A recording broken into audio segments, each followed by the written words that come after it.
नमस्कार, India bureau में आपका स्वागत है। मैं हूं प्रियंका सिंह और आप देख रहे हैं इंडिया ब्यूरो, इंडिया का पहला ऑनलाइन न्यूज़ चैनल। तो आइए नज़र डालते हैं आज की खास खबरों पे। तो आइए चलते हैं मुंबई की तरफ और देखते हैं क्या कुछ खास हो रहा है मुंबई में। केंद्रीय पंचायत राज मंत्री कपिल पाटिल के हाथों हुआ स्टार रिपोर्ट व्यंग्य चित्र मोदी राज में हार्दिक का विमोचन। गत दिनों केंद्रीय पंचायत राज मंत्री कपिल मोरेश्वर पाटिल ने संपादक हार्दिक हुंडिया के स्टार रिपोर्ट व्यंग्य चित्र मोदी राज में हार्दिक का विमोचन किया। इस मौके पर हार्दिक हुंडिया को उन्होंने अपनी शुभकामनाएं देते हुए कहा कि हार्दिक हुंडिया की प्रधानमंत्री श्री नरेंद्र मोदी जी के 75 कार्यों की व्यंग्यचित्र बुक जन जन तक पहुंचनी चाहिए।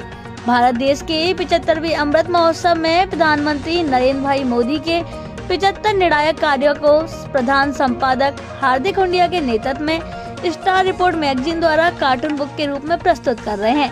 इसी कड़ी में स्टार रिपोर्ट मैगजीन द्वारा प्रकाशित मोदी राज में हार्दिक व्यंग्य चित्र के अगले कार्टून का केंद्रीय पंचायत राज मंत्री श्री कपिल मोरेश्वर पाटिल के हाथों विमोचन किया गया है। इस अवसर पर स्टार रिपोर्ट के प्रधान संपादक हार्दिक हुंडिया, काका शोरूम के युवा उद्योगपति विनोद बिनाकिया, सब एडिटर रश्मि दवे, जागरण जंक्शन के संपादक आशुतोष गुप्ता आदि लोग उपस्थित थे। इस वक्त उन्होंने जो बाइडेन की जो मिसेस है उनको एक डायमंड भेंट किया था और वो डायमंड जो है वो लैब का डायमंड था और खुद प्रधानमंत्री उसको प्रमोट कर रहे हैं। तो आपका काम ओरिजिनल डायमंड को बढ़ावा देना है। तो इसी तरह से जो लोग ओरिजिनल डायमंड खरीद नहीं सकते हैं उनके लिए ये सस्ता वाला लैब वाला डायमंड भी आप प्रमोट करेंगे तो निश्चित तौर पर प्रधानमंत्री का जो संदेश है वो जन जन तक इस माध्यम से भी पहुंचाने के लिए आपका योगदान रहेगा। मैं हार्दिक भाई को बहुत बहुत शुभकामनाएं देता हूं। मुझे उन्होंने बताया कि लास्ट टाइम लता दीदी को भी ये अवार्ड दिया था।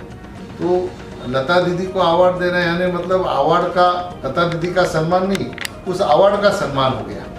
और प्रधानमंत्री जी के 75 कामों का उल्लेख करना ये निश्चित तौर पर ये कामों का सम्मान है, ये प्रधानमंत्री जी का सम्मान नहीं। प्रधानमंत्री जी तो खुद कोई क्रेडिट लेते नहीं हो, तो सारे देश के जनता को परिवारजन संबोधते हैं और परिवारजनों को सारा क्रेडिट देते हैं। इसलिए हार्दिक भाई ने जो उपक्रम शुरू किया है उसके लिए मैं बहुत बहुत शुभकामनाएं देता हूँ और सारे जनता को मैं आह्वान करता हूँ कि ये जो 75 काम का किताब बनाएंगे वो किताब लेके जनता तक वो पहुंचाने का काम करे। सर ने एक भी प्रयास किया है कि जो कोहिनूर हीरा हमारा है ब्रिटेन की महारानी के पास, तो वो भी वापस लाने का भी एक मुहिम कर रहे हैं हमारे हार्दिक सर इंटरनेशनल डायमंड डे के माध्यम से।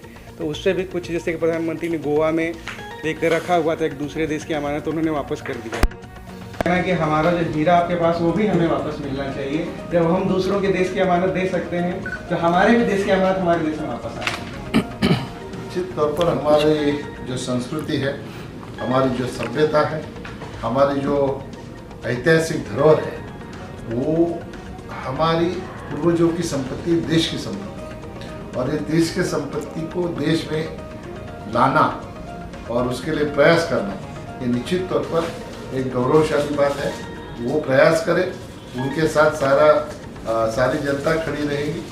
किसी भी देश का किसी भी देश का नागरिक हो वो तो यही चाहेगा कि उसके देश की जो संस्कृति, सभ्यता और धरोहर है वो उसके देश में वापस आए। हम लोग तो इसके लिए शुभकामनाएं दे सकते। हर एक देश का अपना अपना एक कानून होता है, उस कानून के तहत क्या होगा ये आज मैं यहाँ पे बोल नहीं सकता, लेकिन जो प्रयास है वो अच्छा प्रयास है। उसको भगवान से प्रार्थना कर सकते हैं कि उनको उसमें यश में सफलता मिले। तो अभी आप देख रहे थे इंडिया ब्यूरो की खास खबर। ऐसे ही खास खबरों को देखने के लिए जुड़े रहिए इंडिया ब्यूरो के साथ। और हाँ, ऐसे ही ताज़ा तरीन खबरों के साथ जुड़े रहने के लिए बेल आइकन दबाना ना भूलें। और please like, share and subscribe India bureau, India का पहला ऑनलाइन न्यूज़ चैनल। हम फिर मिलेंगे कुछ नई खबरों के साथ। तब तक के लिए मुझे इजाज़त दीजिए। धन्यवाद।